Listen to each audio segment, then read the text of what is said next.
Welcome to the Stop Suffering in Silence podcast with your host, Denise Walsh and Rachel Timothy. Hey, you guys. Welcome back to another episode of Stop Suffering in Silence. My name is Denise Walsh. I'm here with co-host Rachel Timothy. And today we have a super special guest who is out there fighting bad guys on the front lines of YouTube. Right. In fact, I am friends with his mom and have known of him and the work that he's been doing for the past maybe 5 or 6 years. You'll have to confirm that. But when I knew, he was like a teenager. And now he's a full-grown adult. He has almost 1 million subscribers on his YouTube channel. And what I love is that he had a passion, a holy discontent, and he went to go do something about it. So welcome to the Stop SIS podcast, Kaiser. And your YouTube name is Omma. If you want to go find him, we'll link it below. So I'd love to start with just a bit of your origin story. How and why did this become a passion that you were interested in being a part of? It kind of comes from two separate passions. I've enjoyed video creation, video editing, video making, and all that since pretty much as long as I can remember. I mean, YouTube is kind of something I always wanted to pursue, no matter what I'm doing on it. It's just something I've enjoyed. And then the secondary being, I had some stuff happen in my personal life when I was about 12 or 13. I had a grandfather. I ended up finding out while I was on the other side of the country, pretty much, that he was basically a big kind of traded child porn and whatnot, and a bunch of crazy things that I kind of uncovered when I was over there. And so that was my first instance really dealing with predators or pedophilia. And so to me, I ended up catching him when I was 13. And to me, like, that was very, even though I was definitely way too young to be doing anything like that, I was glad I found out and was able to, expose him, alert authorities and whatnot. And so I kind of realized from that point on, I enjoyed like being helpful in that way. So you found out that your grandfather was a predator, essentially. Yeah. How did you go about exposing him? Because we know in this line of work, it's you need a lot of like tangible proof, right? Mm-hmm. It can't just be a he said, she said type of situation. So how did you go about actually having evidence that you could then take to the police? So basically I found out I was in a North Carolina trip, which is where he lived, for about a week. I found out the last night of my being there. You know how like when you close apps on a phone, like you hit a button, you can see all the apps are open. You can like swipe to close them. So I was doing that my grandpa's phone just habitually because we were getting my plane ticket. My brother does, or my son does that on my phone all the time. Yeah, I just do it habitually. No matter. Yep, my mom too. No matter whose it is, I just do it out of habit. And when doing that, I noticed the app called Kick. Are either of you familiar with Kick? Mm-hmm. Yeah, well, it's a very, very big, probably the biggest predator communication app. And even me being 13, I was online a lot. So I was pretty familiar with all the main apps and what they're used for. So even me being 13, 14, in my head, I'm like, oh, this is raising some red flags. Why does he have Kick? He was a big pastor in the area. And so I was like, little suspicious. I don't know if he has like work group chats or church group chats going on. So it piqued my interest because at this time, still, even now, Kick was like known for this kind of what predators use. And so later that night after he fell asleep, and this is kind of crazy to me, he had a password on his phone. He could probably not have been caught, but he didn't have a password on his phone. So I snuck in his room. I was asleep and grabbed his phone, locked myself in the bathroom and went through his Kick. And it was a ton of child porn, tons, loads. I have a sister a little younger than me. He was sharing images of her, appropriate images, but he was sharing them with people nonetheless. So obviously my little world was rocked. I didn't know what to do. So I was kind of baffled and I didn't know what to do and didn't do anything right then. But what I did do is I took note of his username. And so once I got back to Michigan, it's where I'm from, where I live, away from him, coast isn't clear. I DM'd him on an alt account on Kick. I memorized one of the people he was talking to a lot. It was a girl named Kat. And so I contacted him pretending to be interested in the stuff he was interested. I was like, oh yeah, Kat gave me your kick. And I kind of talked to him and basically baited him out that way. He admitted to wanting to do things with my sister and other young girls that he's around. He shared child porn, to which at that point I kind of let my mom know, or I didn't even let my mom know. I kind of let him know that I knew as this person, and I forwarded all the information to my grandma and her daughter who he'd seen while we were over there. And from there, my mom found out because obviously he was in a panic. And then we alerted police, and eventually he was arrested for his crimes. Wow. Okay, I have a question that when I was younger, I was coerced into some child porn stuff. I didn't even know what child porn was. So, Right. is this something that your parents talked to you about? Like, how did you know, or did I don't know, and I maybe mean, they were just young looking. They were people who were clearly not like adults. right? Like they looked like they were my age at the time, which I mean, I was 13 or 14. So I knew clearly that that wasn't right. And also, I was on the internet a lot. So I knew a lot, just a lot more about things I probably shouldn't have. Gotcha. I But wonder yeah, if that's kind your of the sister being a origin. part of it too was, or a part of that Yeah. conversation was triggering as well. Like, heck no. Yeah, it wasn't ideal. It definitely gave me a sense of urgency to do something about it. Right, right. And then so you sent it to your grandma, they ended up telling your parents, but you ultimately went to the police and they had then hard evidence of him communicating and they could put him away. So was he charged and convicted? He was, but he ended up killing himself in his jail cell a few days later. So unfortunately, never came to fruition. But he was arrested for the crimes at least. Okay. Well, But yeah, that's kind of what sparked that. And so from there, the two have kind of come together. and so you started to say, okay, well, if I can do that for him, who else can I go find and then turn into the police? So tell me a little bit about how the YouTube channel got started and how you decided to start creating these types of videos. So I mean, like I said, I always probably was gonna do YouTube as like a career hobby, no matter what it be. But my second backup interest, and like say it didn't work out because things aren't perfect. On the off chance YouTube didn't work, what I wanted to do and get into was become a cop so I could work towards becoming a private investigator, because I'd still enjoyed that stuff as well. So it got to a point where I was probably 17, early 18, where things started to pick up a bit. And I saw a video that I thought was made really well. It was called Catching Predators on Discord. And I was like, oh, I remember when I was briefly did that. I was entertained. Which probably was bad considering I was 13 or 14, but I thought the video was entertaining. And so I kind of just stole the idea or premise of talking to these people on like online and then confronting them in a voice call. And so I posted that video, and that was my first video that ever like blew up or got any type of traction. It was my first video that got like two or 300,000 views. So to me, that was like, That was proof of oh concept. Like yeah, people are it's interested in working. this. People are Yeah. interested in this. I had a lot of fun making it and doing it. And then so from there, it kind of just stuck because it's what worked and it's what I enjoyed doing. So, And how do you so, keep yourself safe? go ahead. Um, a lot of it's online, so I'm not like too worried. I mean, I have the appropriate things, so people They hopefully can't can't track find you. me. Yeah, they can't Okay. track me or anything. Uh, in terms of in person, when I do things in person, I keep armed security with me. So, on the off chance things do go south, I'm ready for it and my team is ready for it. And so I watched a few of your videos and you have basically I don't know if she's actually 15 or not, but like a cute little girl. She looks Yeah. young, but yeah, in her 20s, who poses as a 15-year-old. And then on the specific Omegle is the one that I was looking at, where a predator will come in and it's like a chat room, just the two of them, and they Yep. start talking.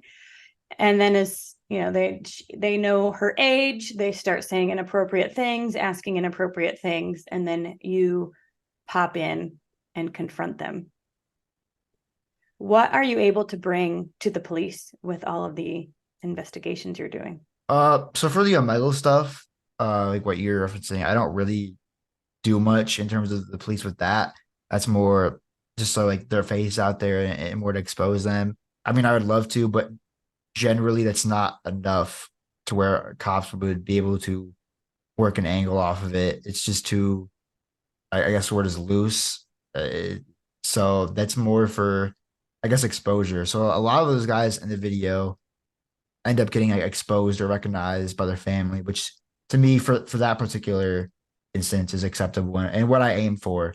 So for example, from that series, there have been, I think from particularly Omegle, two guys throughout those videos who have been teachers and have made the news for being teachers who've had these like, sexual conversations with this 15-year-old girl. And so to me, even if there aren't legal ramifications right then and there, that makes it worth it knowing they're outed and they're out of their classroom, not around these kids anymore. And I'm sure they're feeling a hell of a lot of shame. Oh, how on average quickly do you find that predators are contacting a 15-year-old? Like, do you have to sit there a while or is it almost? Almost immediately. Almost. I mean, if I wanted to find one now, I could find one in 2 minutes. It's really easy, fortunately. And do they know that it's an underage girl when they choose that room? I don't quite know how it all works. So no, Omegle, it's kind of like a big chat room. You jump on and you just get paired with people one on one. No, you can put interests. So the interests I use are like older. And generally those are men who are looking for a younger woman. But yeah, no, it's not, they don't know that coming into the conversation exactly. Okay. They're just there to find really anyone. And then when Yeah. they find out it's a 15-year-old girl, they're like, sweet. Yeah. That's kind of what they said. They're like, yeah, Basically, that's fine. Finally, someone who's not my age and a man. Well, and they were immediately inappropriate. It wasn't really like they were there for any other reason. Yeah. I mean, a lot of these guys, it's you feel comfortable and safe behind your computer, your screen, you're in your home environment. So they don't really think they're gonna get caught. Even when I pop in, they think it's a joke. It's just people messing around and they're not too worried. And then more often than not, the video goes up and all of a sudden they're a lot more remorseful and regretful of what it is they were doing. There was a few guys in the video that I watched when you're like, you've been here before. There are some repeat offenders, yeah. Hmm. So So what- about, oh, go ahead, Rachel. What are you doing to protect yourself in the sense of your mental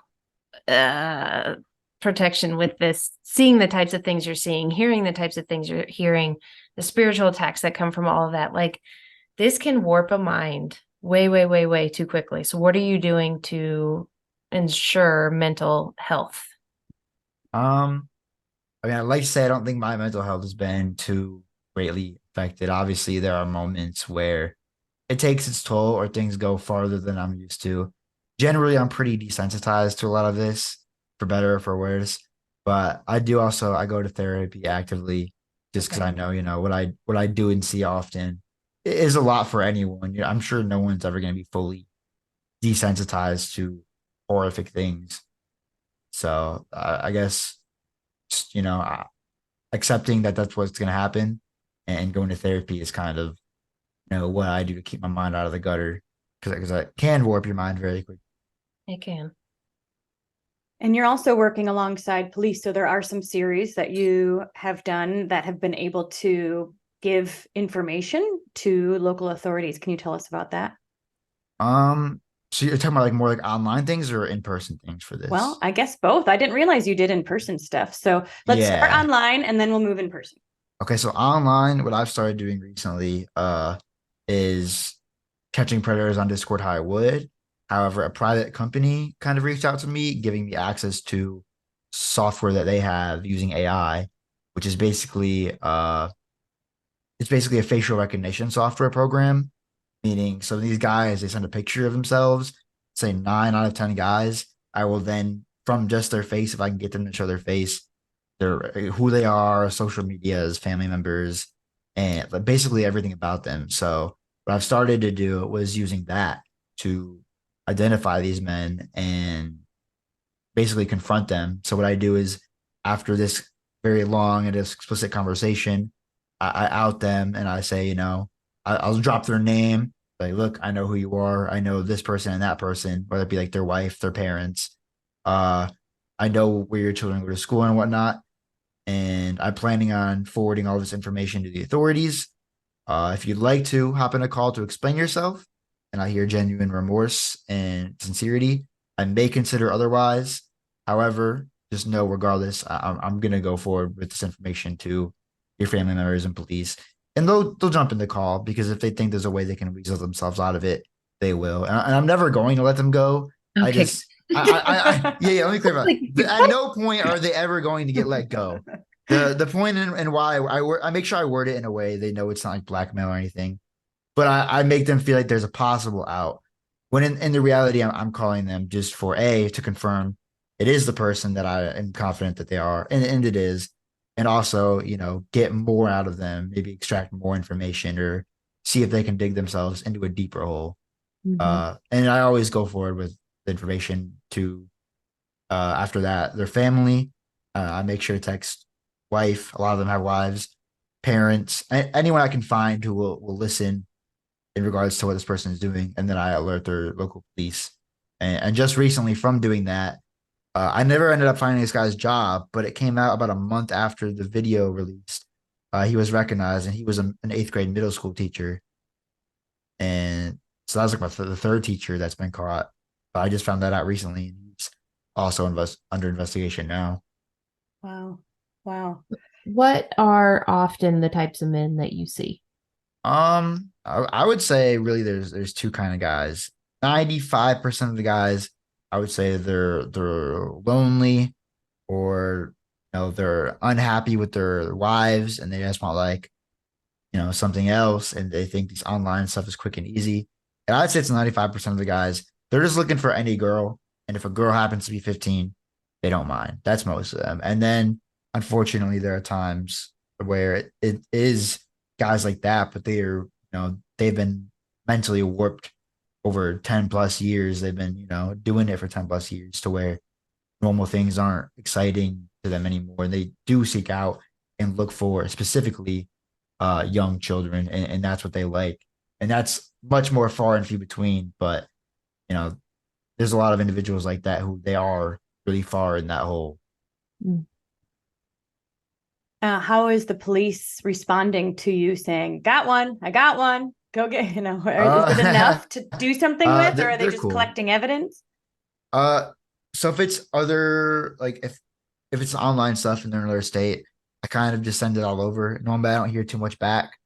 Um, and it's kind of whatever they do in whatever predator's area that they're in locally. So Kent, like I said, I've done some in-person stuff as well.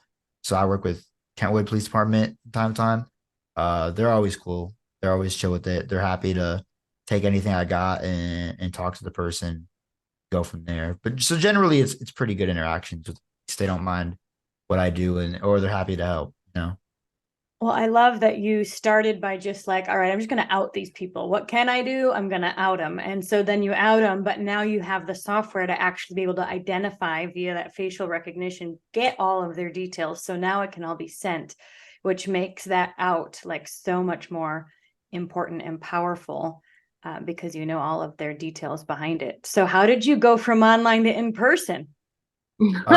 There's another guy who does what I do. His name is Skeeter Gene.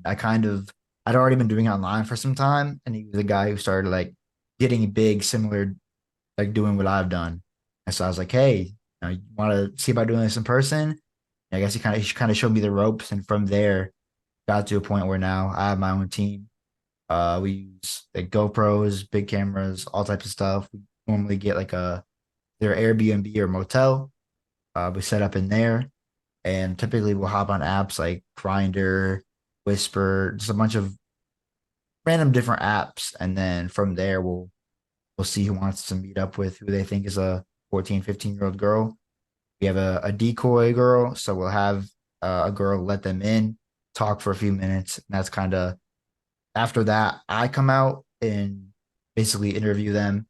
And from there, we have the girl that let the man in for the predator step out, and she just calls the police, and the police come, and then they take everything into account, all the evidence and whatnot. So do the police know when you're set up or no? Uh, yeah, I try to give them a heads up, or let them know, like, hey, this is what we're doing. So if you get called out here, like they already know roughly what it is. And me and these other people have been doing it longer now, to the point where there are some officers who are even like knowing who we are and understanding what's going on before they even get there. Wow. And so, is there anything that you've learned over the past few years in doing this work that has stood out to you? There's a lot of idiots, I guess. Yeah. A lot of gross, weird old men in my area. The whole side to humanity we did not need to know about. Unfortunately, yeah, it's surprisingly common. And is there anything that you feel like especially maybe proud of like, all right, these are the things, these are the wins of the channel. Yes, outing, but yet there's things that it seems like you're doing that are really making a difference in communities.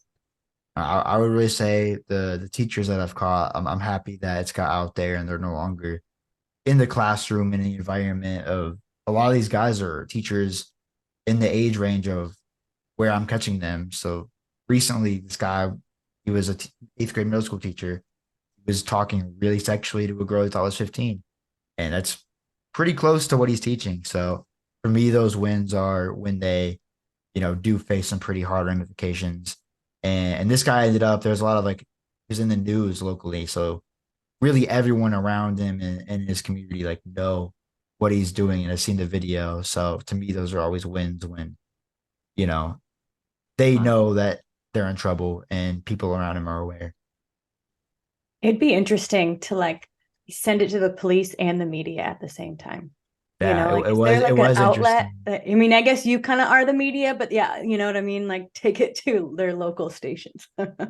A lot of the local stations like just hear about stuff and get interested. I mean, that's what happened in my lawsuit. Like I in that interview that was up, and it was a rough moment for me. I had just actually I was in the middle of sleeping, and a reporter just bangs on my door. So I open, I'm like, "Hello, hey, you Kaiser? Yeah, great. I'm with Wood TV 8. We want to do an interview with you on your case right now. Okay." And yeah, I did that interview while barely awake.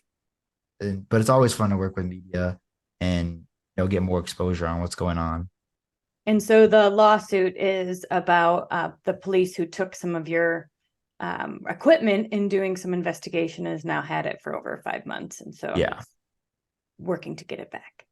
would But be it nice. made the paper. And that's what I saw. I was like, oh, wow, he's still doing this. And oh my gosh, look at the success that he's had and things like that. So that is what spurred this interview as well. You never know what will come from that stuff. Yeah, I mean, good things have come out of it, so it's not all bad. So what would you tell middle schoolers who um, want to be on? I mean, I guess I would say one of the questions we often get asked is like, how do I protect our kids? And so what would you say to parents who have middle schoolers or high schoolers who, maybe have phones in their room or computers, easy access, or all these things where potentially they could be victimized knowingly or unknowingly? I mean, just be aware of what your kid's on, what they're doing, who they're talking to. You don't gotta be super invasive about it, but just make sure they're around and talking to the right people, and that they know. Probably educate them. If you are in a situation where there is an older person maybe talking in ways they shouldn't, or whatnot, make sure they know that that isn't okay and acceptable, because you're not going to catch everything. So to me, the best thing you can do is prepare your child for, unfortunately, if something like that does happen, they know it's not okay and they're not going to, maybe fall into anything otherwise. Sounds like I should do that little like swipe up thing where I close out their apps Yes. habitually. Do you ever find that the men will pose as like they're a younger kid as well? Um, there have been some instances like that. So for example, there's one, it's a chat room I use called like Chat Avenue, and it's meant for teens, which That's how I catch a lot of these guys is a chat room. Oddly specifically designed for 13 to 18-year-olds, which to me, it's just you're just asking for problems right away because I mean, it's predator central. And so there have been times where I will drop like a username in there saying, female 15, add my like Discord board. And there will be times where someone will text me, hey, I'm 16, what's up? And I don't engage with it because I'm looking for predators specifically. I'm not going to engage with the actual people there. But then there will be times where I'll ignore that for maybe 20 minutes and then I'll get I'm actually 35. And then that's when I start talking. So there will be times where they'll say they're younger than they are. And if that doesn't get the response they want, then they'll come out with their real age. I've had that happen a few times as well. Wow. Ever any women? Nope, never in the history that I've done anything. That is fascinating. I wonder what would draw, because we know there's women abusers, right? So you wonder. Oh, of course, yeah. I mean, I know they're out there, and of course, I never turn one down if I stumble across one. They're just, and from my understanding, a lot of the women who do that tend to go towards men they actually know or are close with in their own personal lives, versus just hopping on a random website and looking for, a young boy or girl. It's a lot more common for it to happen that way. Right.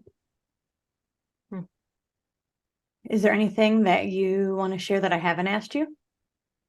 I don't know. You don't know what you don't know. I'm trying to think. Not particularly. I feel like I've covered most things pretty well. If somebody wanted to do what you do, what would you recommend to them? Recommend you don't.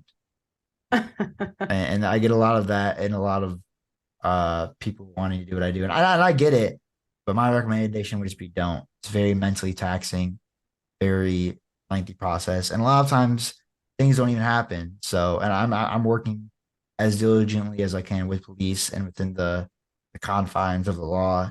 And it's my full-time job. And I still struggle to make things happen sometimes. So unfortunately, I don't think a lot of people could do better. So for me, it's probably better, and for you, we're the average person mentally to not get involved. That's the advice I would give, and that Yeah. I do give. Is steer away from it if you can. Are there any specific apps that you'd say steer clear? This is Predator Central. Stay off Omegle, Kick Messenger. That's number one hotspot. Don't ever touch that app. But they're going to be everywhere, and there's only so much you can do to prevent it. But those are the places I would stay away from for certain to not get involved with anything like that, for sure. Yeah. Rachel, any other thoughts or questions? Well, I think it's funny that you have a mall cop poster behind. Got to bring some lightheartedness to what it is I'm doing. Yeah, It's no, like a but little channel mascot. yeah, it's been interesting to just hear your side of it and to see how you've taken something that could have just devastated you. And I'm sure it did in many ways, but yet you've allowed God to turn it into something productive. And I will say it again, make sure you're taking good care of yourself. Oh yeah, I'm making sure I'm safe and taking care of Yes. myself. Is it? Don't want to end up in the news for a different reason. No. Yes, yes. Thank you. I, I appreciate I the concern. I appreciate what you do. But yes, just keep taking care of yourself. Of course, of course. Quit when it gets too much. Yeah. I think at this point I'm far enough into the fire. Can't get too much worse. Well, the other thing that you get to think about, right, as the CEO is sometimes your channel can still grow, but it doesn't have to be you. So at some point, you will be able to bring in and outsource some of the stuff. So you are the CEO, you've got the vision, you're organizing, but you're not necessarily in the trenches anymore. So have a vision of yourself as kind of, allowing yourself to step back from the daily grind. So you can. Yeah, right now I'm in the space of just hit 1 million, and then I'm from there. I'll probably ease up a bit, lay back, do more, switch it up a bit, and do other things. Not that I'd stop this ever. I enjoy doing this. It's fun. It's entertaining. Obviously, people think it's entertaining, right? It's doing well. So it'll never be something I fully stop, but I think I'll definitely take a bit of a step back once I hit him. Yeah. Yeah. Well, you're doing a great job. And I mean, the video you posted 4 days ago has 150,000 views already. So people certainly are curious and interested. And I didn't even get a chance to look at the comment section. So I bet the comment section gets all fired up about this, which is, a good conversation to have. And Yeah, there's some good conversation I've seen in comments. yeah, I can imagine.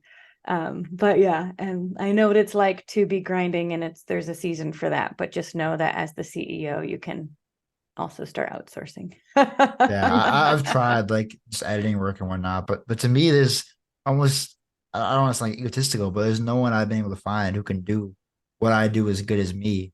So I find outsourcing personally almost, and I know a lot of like YouTube people or creative people have this issue where you get, you master your craft so much. Yeah. To me, there's almost no one who can hold a candle to what I do. So that causes problems too. Says For every me, it's burnt to out outsource anything. CEO. Yeah. Yeah, if I get burnt out, to me, there's no one who can do it as well as I do. So it's Yeah. Yeah. pick your poison, burn out, or not like what I make. Yeah. Well, and I think the cool thing is you've got time. You're not in a rush for anything, right? So you can take someone on and train them for 2 years, Yeah, eventually to take exactly. things on. So, but I do really think it's special that you took that holy injustice kind of thing. Like, heck no, you didn't just see what your grandpa was doing and go, oh, interesting, whatever. Like, you, even as a 13-year-old, saw it and did something about it, which means even as a 13-year-old, you were not somebody who was just going to be on the sidelines of anything you did. You were going to be all in. You were going to say, you have a passion and a purpose, and you were able to take that instant, utilize YouTube as your craft, and then continue to go after bad guys in a lot of different ways, which is really cool. So I say good luck to you guys. So go subscribe, help him hit 1 million. And engage in the comments in the sense of like, this is really interesting information to see where predators are. So we then can train our kids to stay away and see how we can protect them even more. For sure. For sure. All right. Well, thank you so much for sharing your story with us today. We really appreciate it, you guys. His Omma YouTube channel will be linked below, so you can check it out yourself. And if there's any predators listening, which there hopefully are not, but just know that Omma is after you and he is going to find you, out you, and turn you into the police. So nothing's safe. Thanks for having me, guys. It's been fun. All right. Have an awesome day. We'll talk to you soon. Bye, guys. You guys as well. See ya. Thank you so much for listening to this powerful episode of Stop Suffering in Silence. If you are interested in booking Rachel to speak at your school, your church, or on your podcast, then please email openblindeyes@protonmail.com. If you are interested in sponsoring a survivor on their healing journey and would like to donate to Stop SIS, then please check out the link in the description box or show notes below, or you can email stopsis@protonmail.com. And finally, if you are currently suffering in silence, or you know somebody who is, whether they're dealing with a current trauma or one from the past, then we will always recommend that you reach out to your local resources and find a counselor that you can trust, because nobody is meant to suffer alone. Have an amazing week, and thank you for being here.